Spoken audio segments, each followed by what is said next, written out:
A paz do Senhor Jesus esteja no seu coração nessa manhã, amém?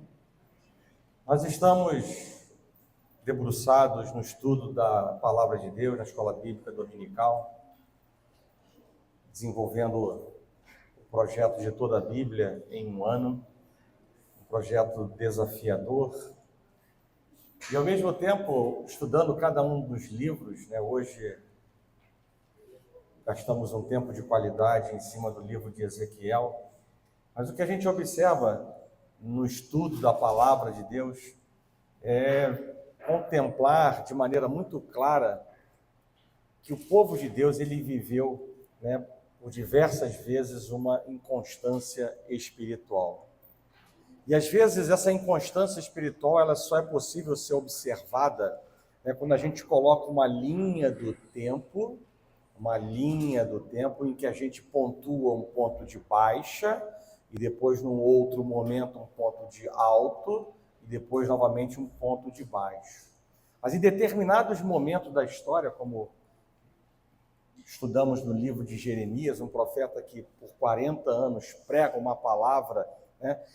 A história da igreja de Israel mostra exatamente durante esse tempo todo, se limitarmos a esse momento, né? Não um período de inconstância espiritual, mas um período de falência espiritual, né? Obviamente que alguma coisa vai acontecer, destruída Jerusalém, né? E depois Deus trabalha 70 anos, né, para reconstruir, e aí novamente começa a levantar um novo ânimo, uma nova adoração, um novo posicionamento, e nessa linha do tempo conseguimos contemplar esses altos e baixos. Mas, por vezes, nós nos debruçamos sobre um período longo de deserto, provocado por nossas próprias decisões, né? E a palavra de Deus é clara em dizer que um abismo puxa outro abismo, né? Então, quando nós olhamos esse tempo, 40 anos de um homem, um pregador, um profeta, falando, ministrando, e não vendo conversão, arrependimento, transformação, quebrantamento, a gente vê quão danoso é nós andarmos, né, pelos nossos próprios entendimentos, conhecimentos, né, deixarmos ser influenciados pelo mundo.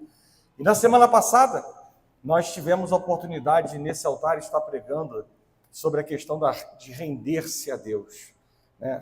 O render-se a Deus, ele faz parte dessa estrada, né, de maturidade que a igreja está vivendo. E hoje, ainda que pareça totalmente antagônico, né, eu quero tratar com a igreja exatamente sobre a inconstância espiritual. Mas olhando para a inconstância espiritual, visando exatamente a mesma coisa que foi pregada na semana passada, o caminho de rendição total a Deus. Então pode parecer, né, algo que nós retrocedemos, pode parecer algo totalmente antagônico, mas eu diria que nós vamos falar de maneira diferente, não a mesma coisa, mas aquilo que aponta para o mesmo caminho, um caminho de crescimento, um caminho de libertação, um caminho para deixar para trás o que Deus já mandou deixar para trás e avançar na estrada da maturidade. Amém? Então esse é o tema da palavra dessa manhã, né? E eu quero que vocês entendam com essa visão espiritual, né? Entendendo que nós não estamos colocando, né? Deus não colocou uma palavra simplesmente do nada, que não tem nexo com todas as outras que estão sendo aqui ministradas. E aí eu convido você a abrir a palavra do Senhor em 1 Coríntios, no capítulo 15.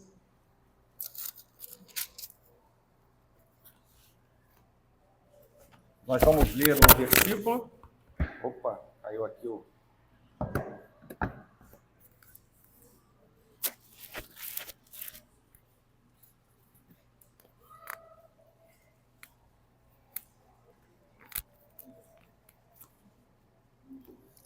Primeiro Coríntios, capítulo 15, verso número 58.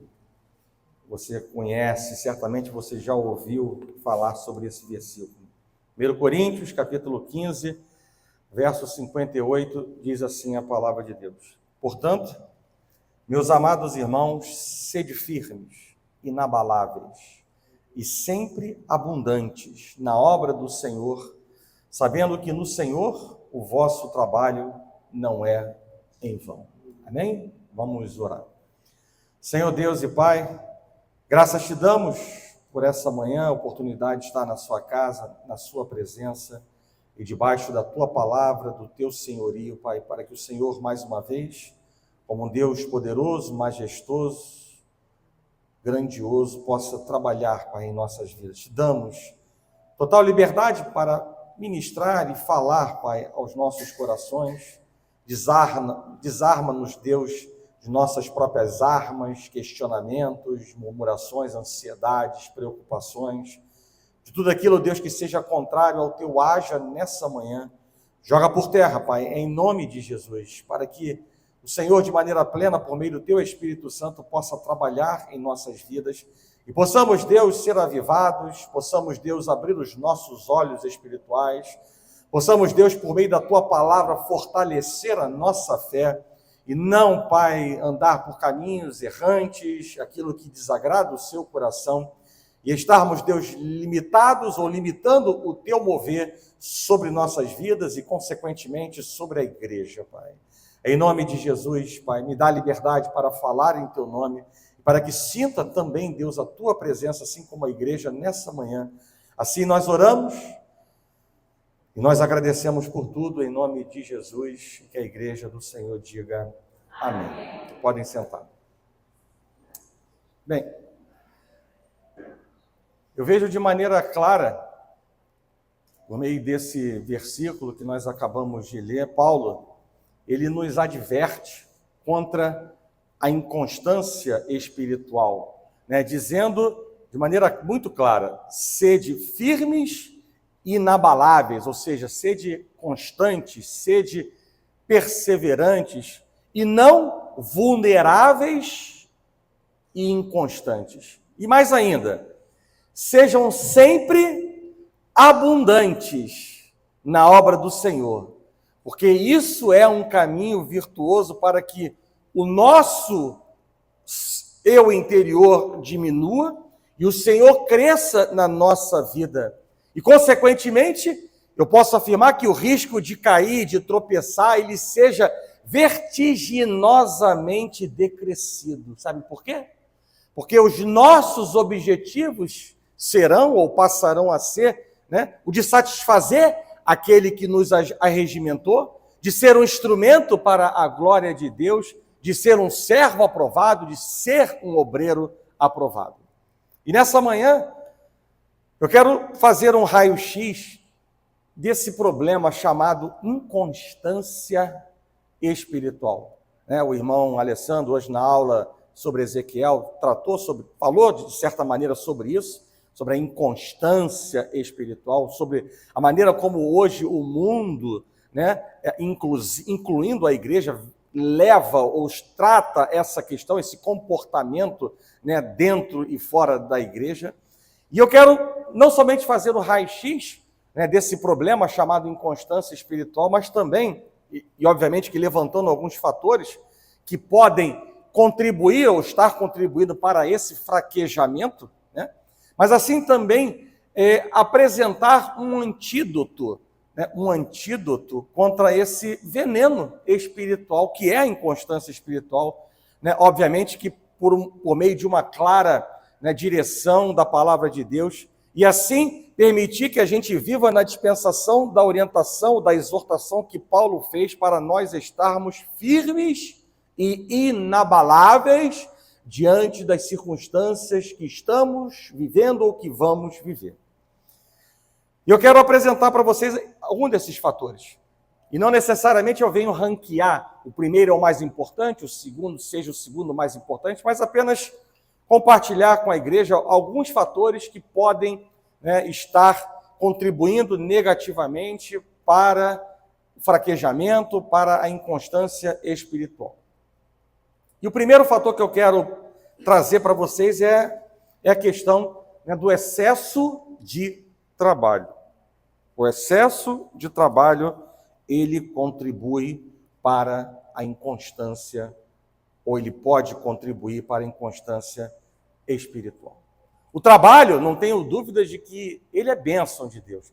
E, sobretudo, quando nós estamos procurando um trabalho, Deus abre as portas dos céus para nos dar um trabalho. Então, é bênção de Deus. Por meio do trabalho, o homem e a mulher, eles têm a possibilidade de usar os seus dons e talentos, superar desafios. Eles têm a oportunidade de contribuir de maneira significativa para a vida de outras pessoas, seja pela partilha do seu conhecimento ou por oferecer um serviço ético e impecável. E é também trabalhando que o homem e a mulher provém o sustento para a sua família. O trabalho é uma criação de Deus. E em Provérbios, no capítulo 6, no verso 6 a 11, Deus ele nos exorta a aprender com as formigas. Ou seja, ali nessa passagem nós contemplamos o que é o padrão de trabalho para Deus. Porque Deus, ele nos mostra na sua palavra que ele não se agrada, ele verdadeiramente ele abomina o preguiçoso e o sanguessuga. Provérbios 6 diz assim, só ouça: vai ter com a formiga, ó preguiçoso, considera seus caminhos e ser sábio. Não tendo ela chefe, nem oficial, nem comandante, no estio, ou seja, no verão, prepara seu pão, na cega, ou seja, na ceifa, ajunta o seu mantimento. E continua a palavra dizendo: ó preguiçoso, até quando ficarás deitado? Quando te levantarás do teu sono? E aí diz uma coisa importante: um pouco para dormir, um pouco para tosquenejar, ou seja, cochilar abaixando e levantando a cabeça. Um pouco para dormir, um pouco para tosquenejar, um pouco para encruzar os braços em repouso, e a soma disso tudo, diz a palavra, assim sobrevirá a tua pobreza como um ladrão e a tua necessidade como um homem armado. Paulo, por sua vez, ele chega a dizer, lá em 2 Tessalonicenses, no capítulo 3, verso número 10, algo que é forte, quando ele diz assim: se alguém não quer trabalhar, também não coma. Ou seja, Deus ele deixa claro na sua palavra que ele não se agrada do preguiçoso. Mas é verdade que alguns têm valorizado mais o trabalho que Deus, mais o trabalho que a sua família, mais o trabalho que a obra do Senhor.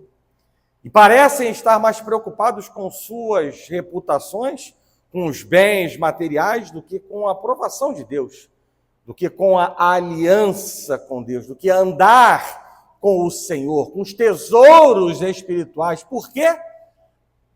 Porque a palavra de Deus diz que onde está o seu tesouro, aí também estará o teu coração.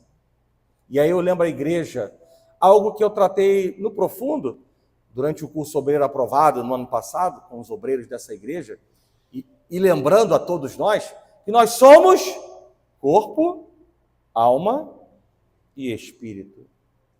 E é preciso e é necessário que haja um equilíbrio nessas três esferas: material, emocional e espiritual. E é preciso que essas três dimensões da nossa natureza, elas estejam ligadas em um só propósito, e o propósito de sermos instrumentos para a glória de Deus. Esse é o primeiro fator, o excesso de trabalho.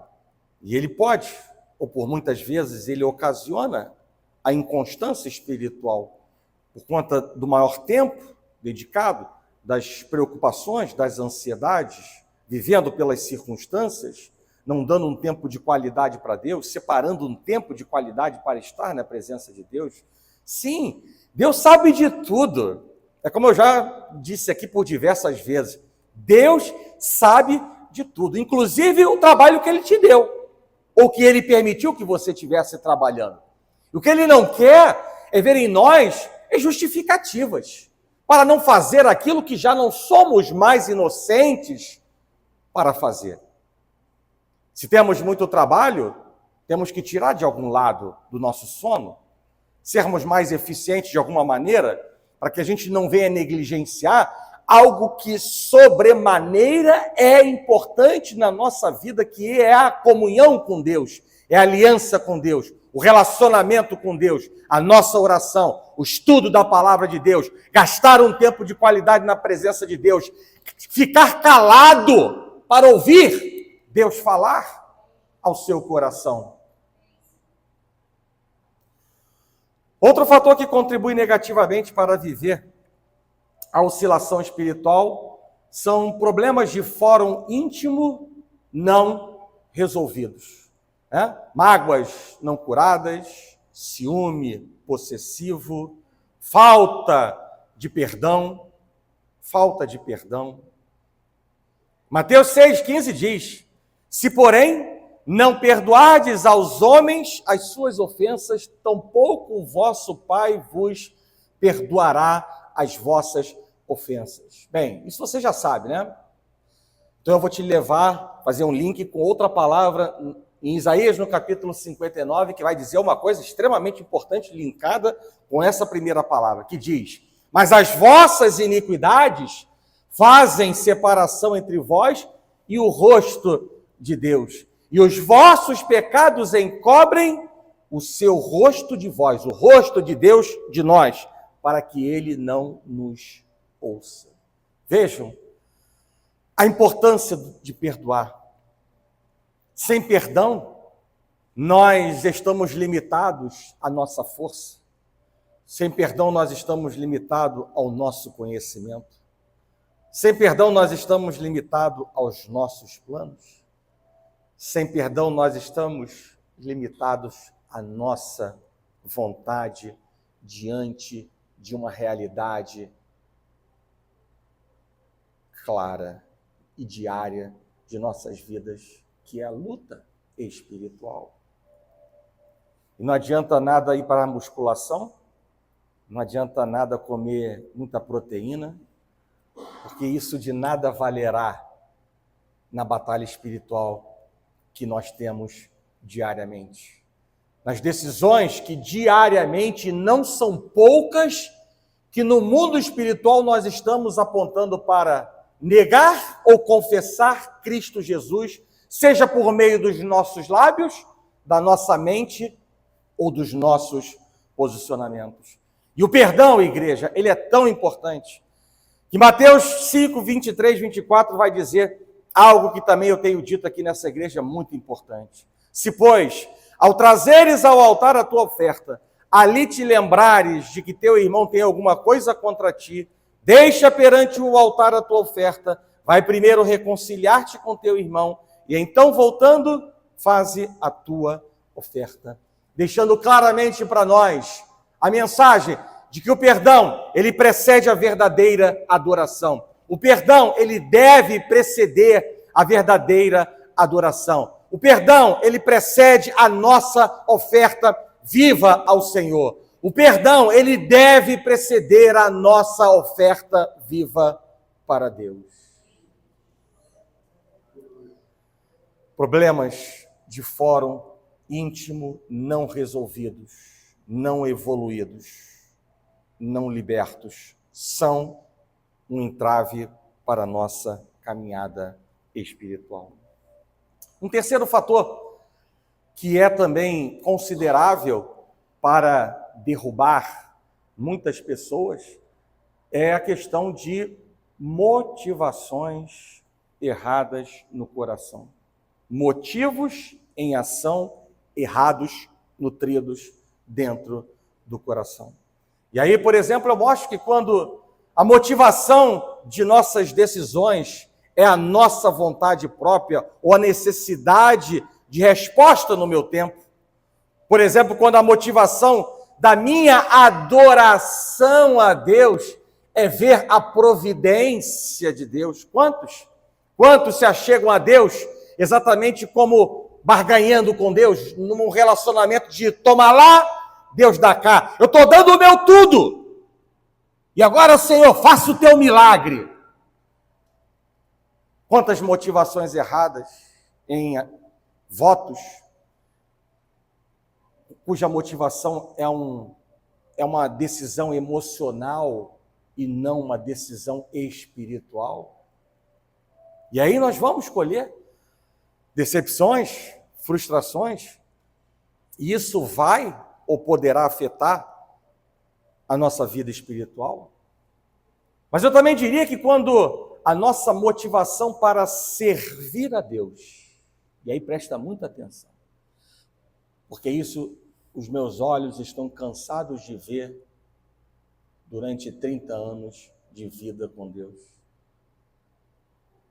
Quando as motivações dentro de nós para servir a Deus dependem de condições perfeitas para trabalhar, ou então quando ela é transferida para os posicionamentos de semelhantes do nosso irmão, do líder, do pastor, isso é um perigo. Se tudo caminha segundo as suas expectativas, ou segundo os seus valores daquilo que é certo e do que é o melhor, tudo bem. Tudo é uma bênção. A motivação, ela está lá em cima. Mas se algo diferente de suas expectativas, algo diferente de seus valores surge, é facilmente dominado pela revolta, pelo esfriamento, pelo relaxamento, pela murmuração. Sabe por quê? Porque tudo isso são indicações, são frutos de uma árvore ruim, de uma árvore fraca, de uma árvore cujas motivações são erradas. Como tudo seria diferente se o lema de vida nosso fosse igual ao de Paulo. Sirvo ao Senhor porque o amo. Ou seja, o amor dele me impele e me constrange a servi-lo de todo o meu coração, de toda a minha alma, de todo o meu entendimento, com toda a minha mente, de todas as minhas forças. Quão diferente seria o nosso relacionamento com Deus se nós estivéssemos vivendo ou entronizado o lema de vida de Paulo: o amor de Cristo nos constrange. E quem falou isso? Alguém que por muitos anos desejou a morte de cristãos, mas que teve um encontro profundo, de intimidade, profundidade com Deus. E ali, aquele que nutriu por muitos anos e tinha conhecimento dos homens para falar sobre as leis de Deus, é um homem que é tocado, é um homem que é quebrantado, e é um homem que percebe a dimensão daquilo que Jesus fez na sua vida para não viver mais como ele viveu no passado. E ele declara numa frase simples, algo que resume o lema de sua vida: o amor de Cristo me constrange. O amor de Cristo deve nos constranger. E essa palavra deve ecoar no nosso coração nos dias de hoje, para que a gente possa entender aquilo que Deus nos chama a fazer, e não simplesmente rendermos glória e louvor, e entendermos todo o sacrifício e a via dolorosa que ele passou quando nós estamos diante de uma mesa, onde os nossos olhos são chamados a atenção por aquilo que ele passou. Nós não precisamos disso. Nós não precisamos de termos uma mesa em frente a nós para nos lembrar de tudo o que ele fez, para que em memória dele e do que ele fez pudéssemos estar renovando mensalmente a nossa aliança. Mas se entronizarmos o que Paulo disse, nós não vamos estar vivendo debaixo de uma inconstância espiritual. Quarto fator, a falta de uma experiência profunda com Deus, né? Que é decorrente, eu diria que de um estado de espírito que se limita a ser um menino espiritual. Não querem pagar o preço de se sacrificar como um sacrifício, apresentar o seu corpo como um sacrifício vivo, santo e agradável a Deus. São filhos acomodados, que não estão dispostos a dizer, como Isaías disse, eis-me aqui, envia-me, Senhor. São filhos acomodados que não estão dispostos a dizer o que Jacó disse lá no Val de Jaboque, que pregamos na quarta-feira: não te deixarei ir se não me abençoares. São filhos acomodados e não recebem nada. E a palavra de Deus diz para nós, de maneira clara: todo o que pede, recebe, o que busca, acha, o que bate, a porta se abre, mas não querem viver a dimensão dessa promessa, porque viver a dimensão dessa promessa implica em viver a dimensão de uma responsabilidade, de um sacrifício, de um posicionamento que não está disposto a querer pagar esse preço. São filhos acomodados que não estão dispostos a se achegar a Deus.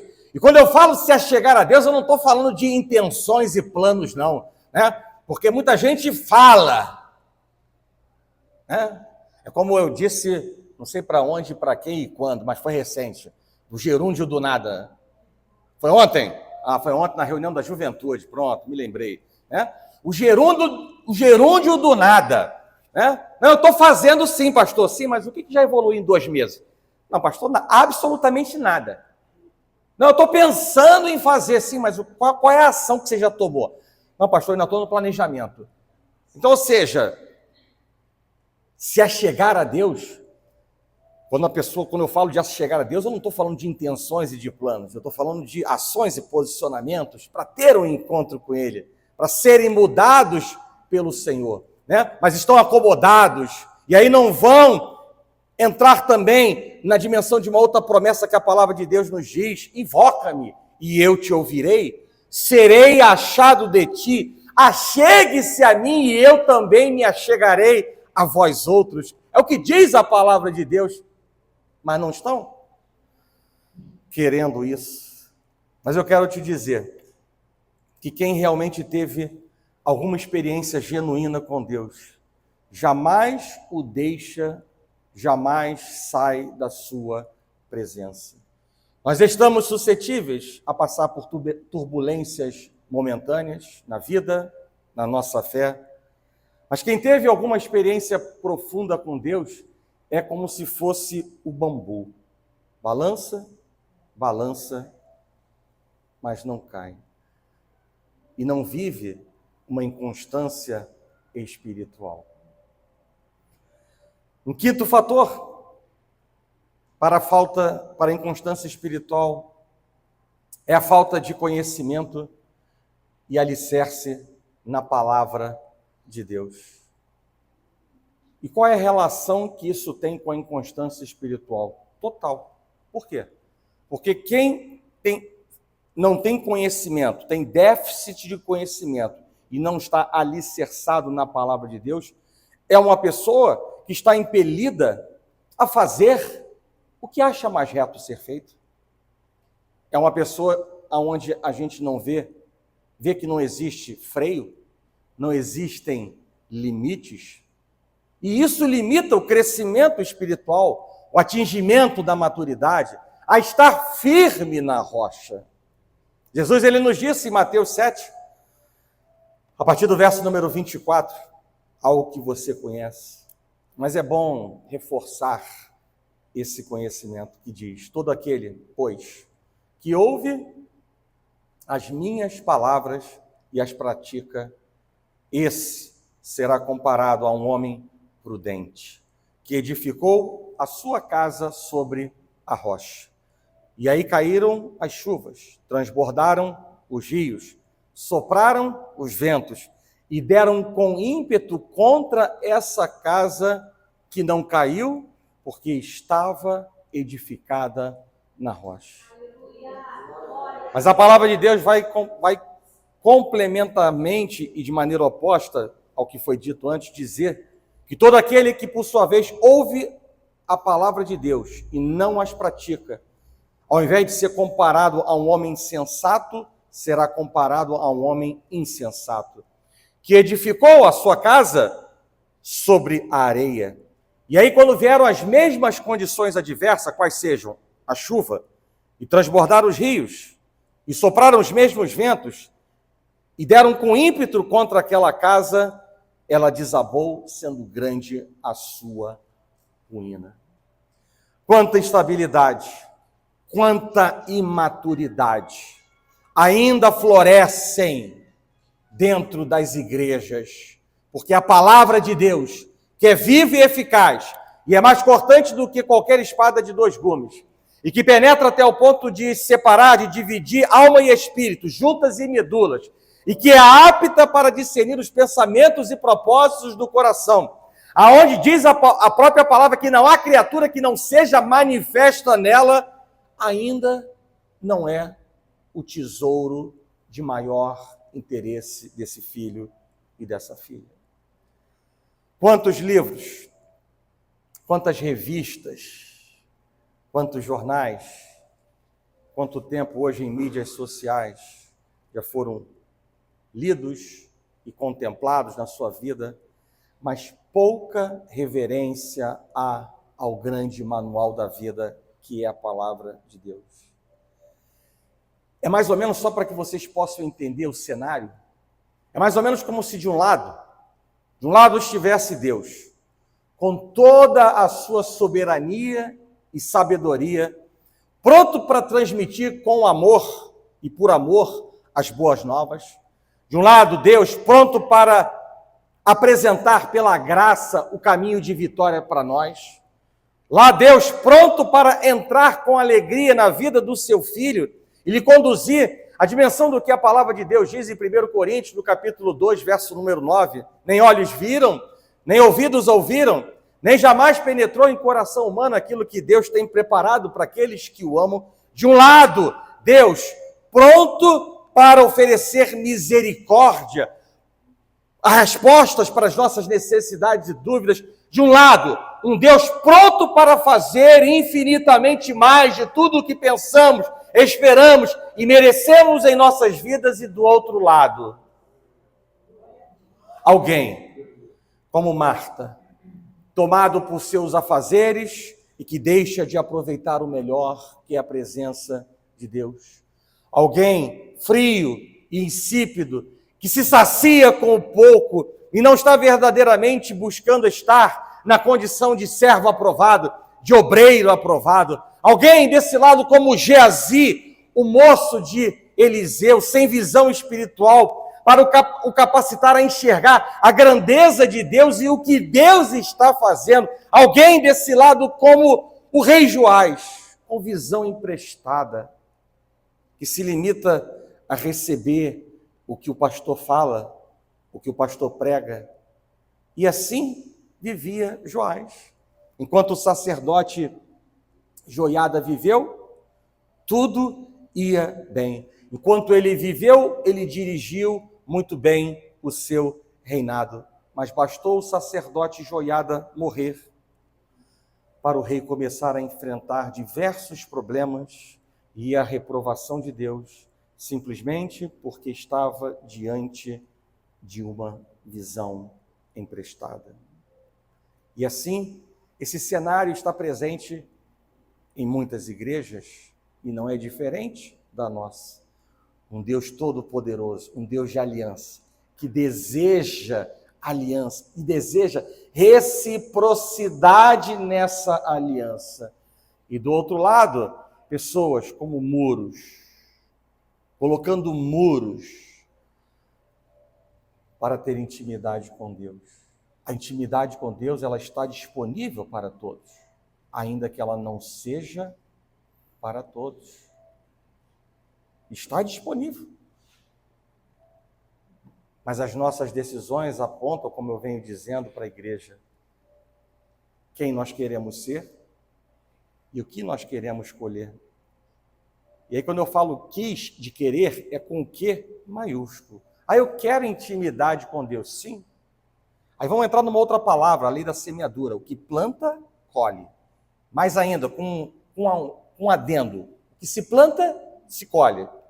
Na medida que planta, se colhe. Eu quero intimidade. Sim, irmão. Qual é a semente que você está plantando? E qual é a intensidade dessa semente que está sendo plantada diante dos olhos de Deus? E isso vai fazer diferença na nossa vida. E obviamente que enquanto tivermos pessoas com esse tipo de comportamento, isso será e continuará sendo altamente vulnerável ao fraquejamento espiritual de suas vidas. Sexto fator.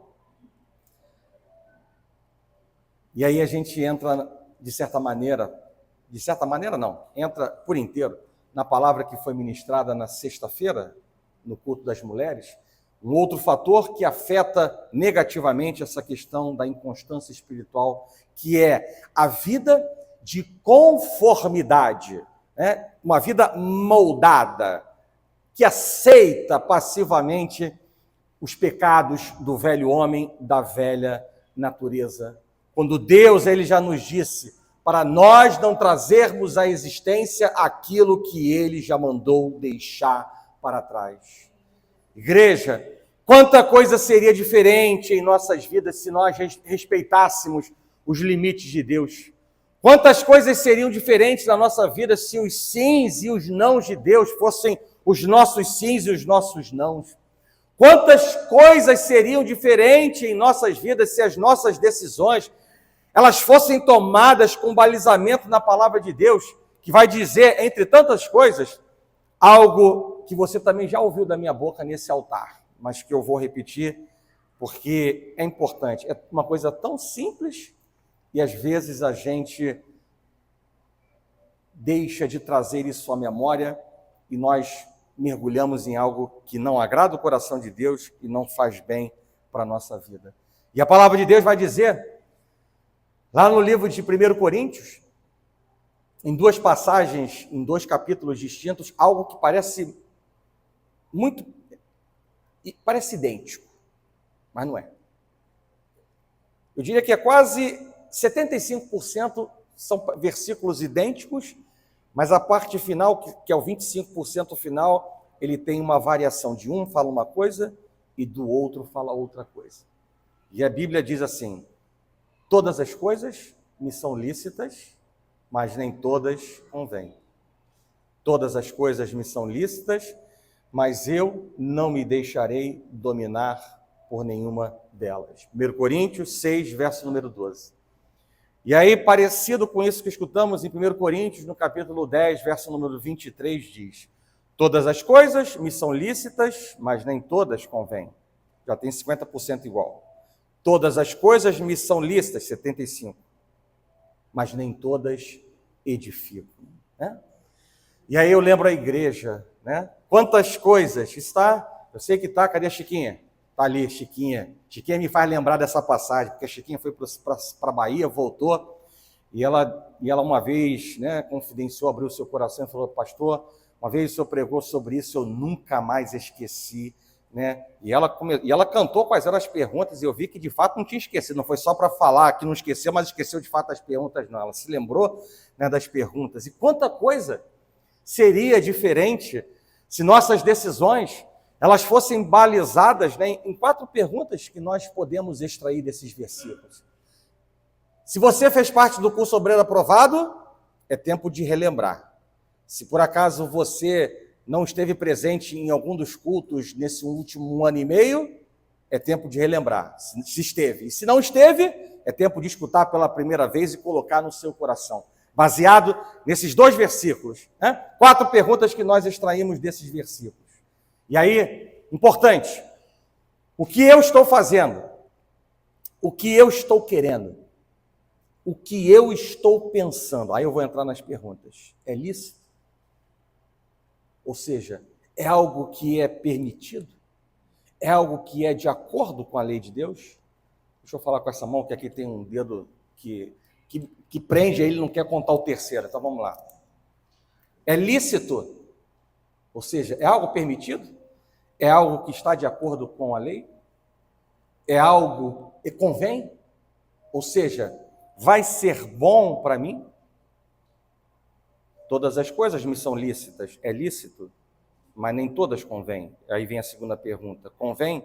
Vai ser bom para mim? Terceiro, domina.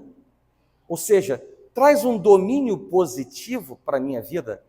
Fortalece a minha comunhão com Deus. Todas as coisas me são lícitas, mas nem todas convêm. Todas as coisas me são lícitas, mas não me deixarei dominar por nenhuma delas. Então veio a terceira pergunta, domina. E a quarta, edifica. Ou seja, é coerente com o senhorio de Deus? Traz crescimento? Faz bem? É algo que me aproxima de Deus?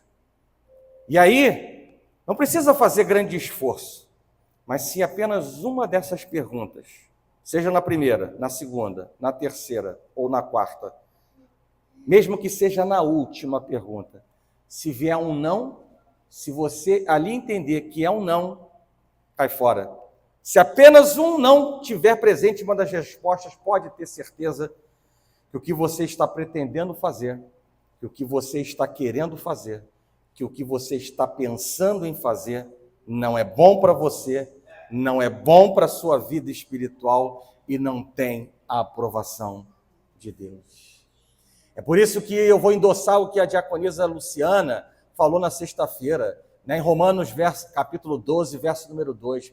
Não vos conformeis com este século, mas transformai-vos pela renovação da vossa mente, para que possais experimentar, ou que venham experimentar, qual seja a boa, agradável e perfeita vontade de Deus. Eu e você, nós somos testemunhas de Cristo, e como testemunhas de Cristo, nós somos chamados a ter a mente de Cristo, assim expressa pelo próprio Senhor Jesus Cristo. Pai, seja feita a tua vontade e não a minha.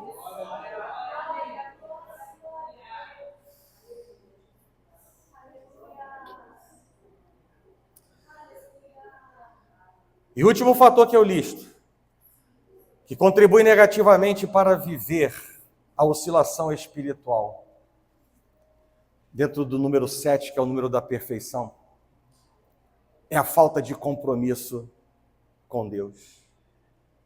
Limitam-se como os jovens do mundo, né? A ficar com Deus.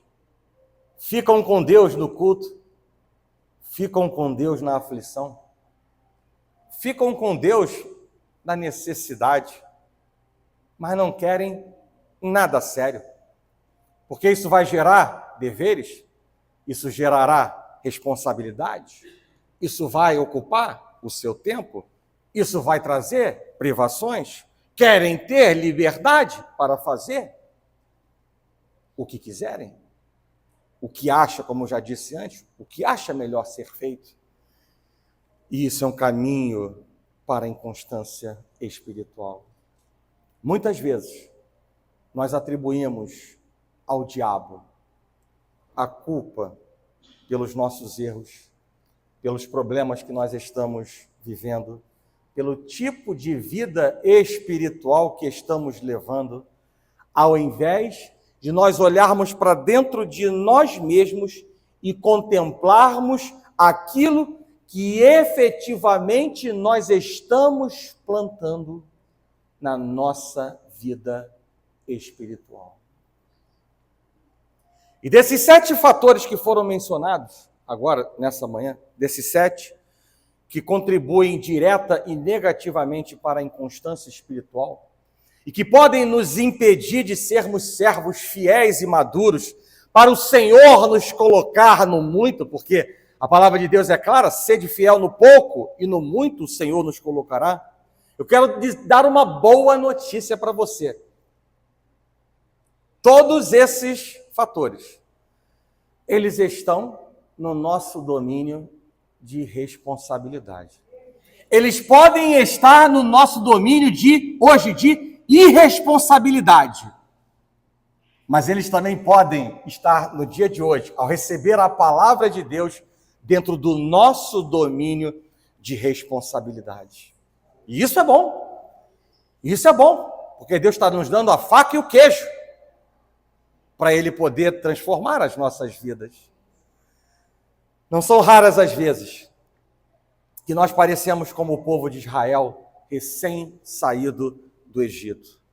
Nós temos contemplado sinais, prodígios e maravilhas do Senhor, mensagens proféticas de bênçãos para as nossas vidas, mas ainda nos preocupamos com coisas pequenas, ainda nos preocupamos com coisas fúteis, ainda nos preocupamos com coisas sem valor, ainda nos prendemos nas coisas materiais e não nos tesouros espirituais.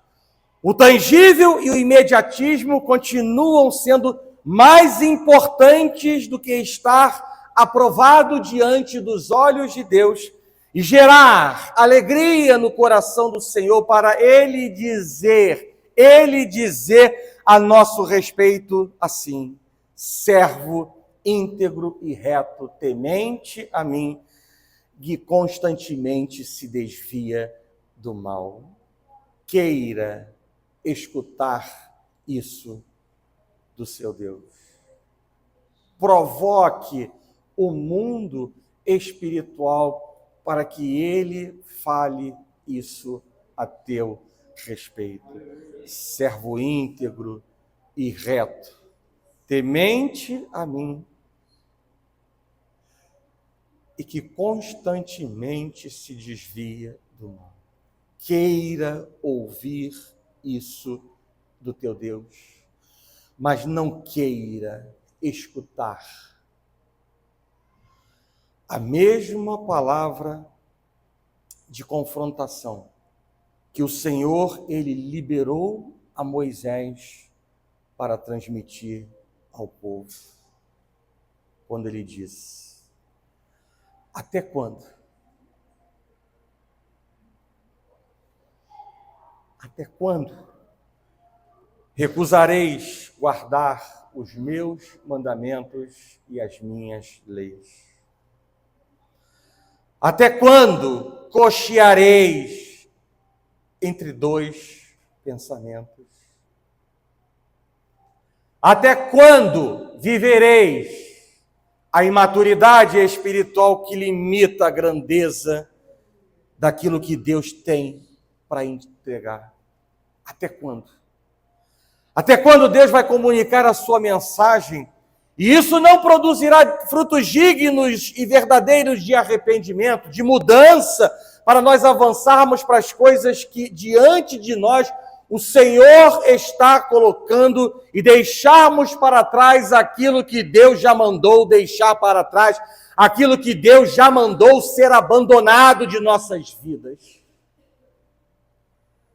E nessa manhã, ao caminhar para o término dessa mensagem, eu quero liberar o antídoto contra a inconstância espiritual, para você permanecer firme, inabalável, e obviamente que tomando por base a palavra de Deus, a palavra que Deus deu a Moisés para falar para Arão, que diz assim: quando colocares as lâmpadas, seja de tal maneira que venham as 7 a alumiar, ou seja, a dar luz, a iluminar, de fronte do candelabro. E candelabro, eu imagino que a igreja saiba o que seja, né? Um grande castiçal com ramificações, aonde cada uma delas é um ponto de luz. 7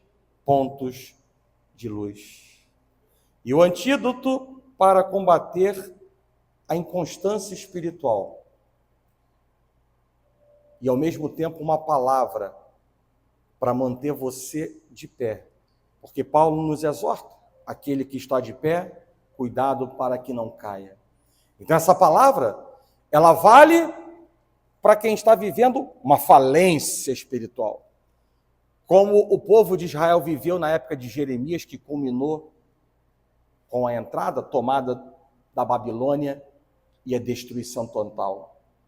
Essa palavra, ela pode também estar valendo para aqueles que estão vivendo uma inconstância espiritual, de altos e baixos, Aonde a frequência disso não é tão alongada quanto na época de Jeremias, mas esteja vivendo uma oscilação espiritual.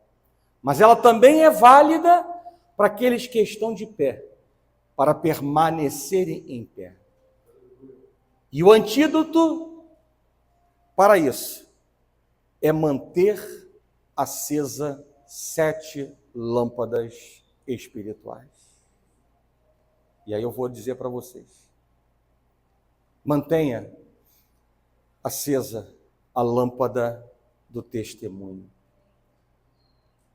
Diz a palavra de Deus: não se acende uma candeia para colocá-la debaixo do alqueire,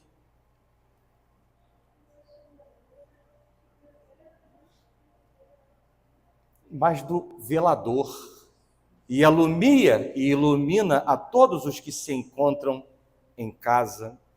Assim também brilhe a vossa luz diante dos homens, para que vejam as vossas boas obras e glorifiquem a vosso Pai que estais nos céus. A primeira lâmpada que deve ser mantida acesa é a lâmpada do testemunho, ou que seja acesa a lâmpada do testemunho. A segunda lâmpada para acender ou ser mantida acesa é a lâmpada da palavra de Deus. Lâmpada para os meus pés é a tua palavra e luz para os meus caminhos.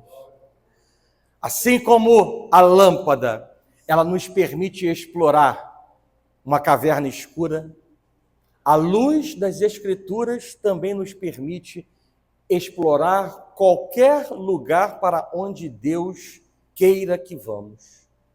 Desde as situações mais tenebrosas desse mundo até as situações mais tenebrosas do nosso coração. A terceira lâmpada que deve ser acesa ou mantida acesa é a lâmpada, depois de acender ou de manter acesa, a lâmpada do testemunho e a lâmpada da palavra. É importante mantermos também acesa a lâmpada da santidade. Seguir a paz com todos e seguir a paz e a santificação com todos, sem a qual ninguém verá o Senhor. Lâmpada da santificação. Quarto, aquilo que Deus está se alegrando nesta igreja de ver, sobretudo na quinta-feira de manhã, que é manter a lâmpada da oração acesa. Muito pode em seus efeitos a oração do justo. Quinta lâmpada a acender ou ser mantida acesa é a lâmpada da vigilância. Seja ela interna, seja ela externa. Somos chamados a sermos vigilantes internamente, dos nossos ouvidos, olhos, boca, coração e mente. Mas, ao mesmo tempo, também sermos vigilantes externamente, como um vigia de um navio, como um vigia de uma torre, que está olhando para o horizonte e vendo se aproxima alguém, ou vestido plenamente como inimigo, ou alguém disfarçado de inimigo, para que o mais longe possível nós possamos eliminar o mal que tenta contra as nossas vidas. Lâmpada do testemunho, lâmpada da palavra, lâmpada da santidade, lâmpada da oração, lâmpada da vigilância. E ainda faltam duas. E a penúltima é a lâmpada da vida eterna. No sentido, igreja, de que todas as repreensões da disciplina, elas são o caminho para desfrutarmos do melhor nesta terra e o melhor na eternidade. E a lâmpada da vida eterna precisa estar acesa. E isso passa por nossas decisões. As decisões que fazemos, elas apontam, como eu disse, quem nós queremos ser e o que nós queremos colher. E dependendo de como nós lidamos com a nossa vida, hoje podemos estar errado, amanhã podemos estar errado, depois de amanhã podemos estar mais errado, e assim um abismo puxando outro abismo para nos desviar do caminho de retidão do que a palavra de Deus nos exorta. Não é só levantar a mão e dizer: eu aceito Jesus como meu Senhor e Salvador, e agora eu vou continuar vivendo como lixo. Não é isso que a palavra de Deus nos ensina e nos exorta. Desenvolvei a vossa salvação com temor e tremor diante dos olhos de Deus. Não é de qualquer maneira, não é de maneira esculhambada, não é com templo sujo que nós estaremos plantando um caminho de aprovação no dia de hoje, para nos levarmos no dia de amanhã, que não nos pertence, a viver na eternidade com Deus Pai. Por isso, manter acesa a lâmpada da vida eterna é fundamental. E igreja, se lembre de uma coisa: você não tem o domínio sobre o tempo. O futuro não te pertence. Deus não mudou a minha e a tua condição de pecadores. Não mudou. Não mudou. Não mudará. Mas isso não nos impede de diariamente encerrarmos aquele dia que Deus nos deu de maneira aprovada, para que ao amanhecer estejamos começando o dia de uma maneira aprovada diante dos olhos de Deus. E isso não pode ser negligenciado em nossas vidas. Podemos fazer planos, podemos ter sonhos, mas o dia de amanhã poderá não acontecer.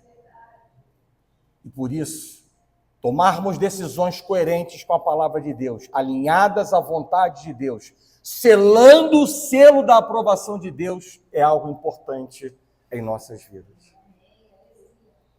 E a última lâmpada aqui, que a palavra de Deus nos exorta, ou nos disciplina, nos recomenda a acender ou manter acesa, depois de escutarmos sobre a lâmpada do testemunho, a lâmpada da palavra, a lâmpada da santidade, a lâmpada da oração, a lâmpada da vigilância, a lâmpada da vida eterna, a sétima e última lâmpada é a lâmpada do Espírito Santo de Deus.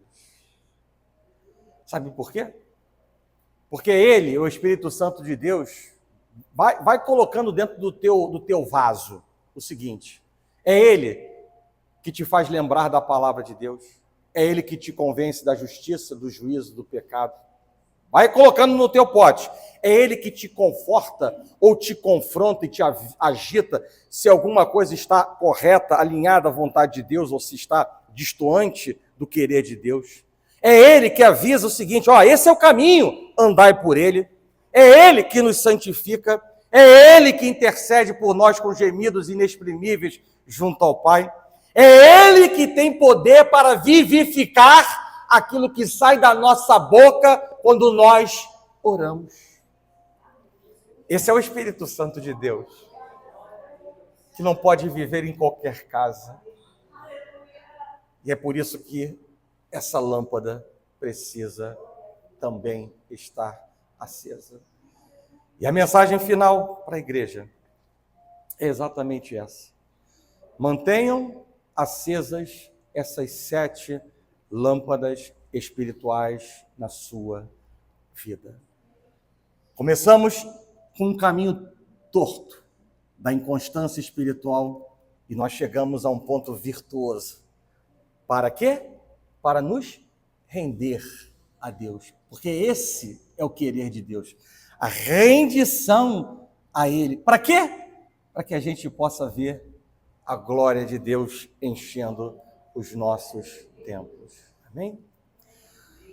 Essa é a palavra de Deus nessa manhã para a igreja.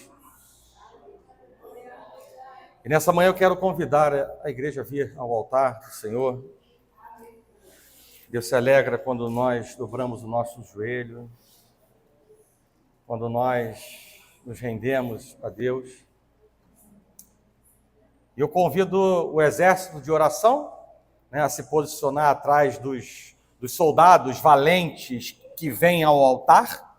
Eu considero, né, soldados valentes que vêm ao altar porque se quebrantam, né, se submetem a Deus. E atrás um exército de mulheres valorosas de oração, para que a gente possa estar intercedendo e nos ligando às orações deles, para que Deus possa, por misericórdia, agir nessa manhã. Lembrando sempre que é importante dizer que tudo acontece pela misericórdia de Deus. Mas antes da reação de Deus, Deus que sonda e conhece o nosso coração, vê as motivações que estão presentes dentro de nós. Por isso, nessa manhã, que o teu coração esteja apenas focado em Deus e abrindo de maneira sincera quem você é e o que você quer, para que Deus ele possa alcançar o seu coração.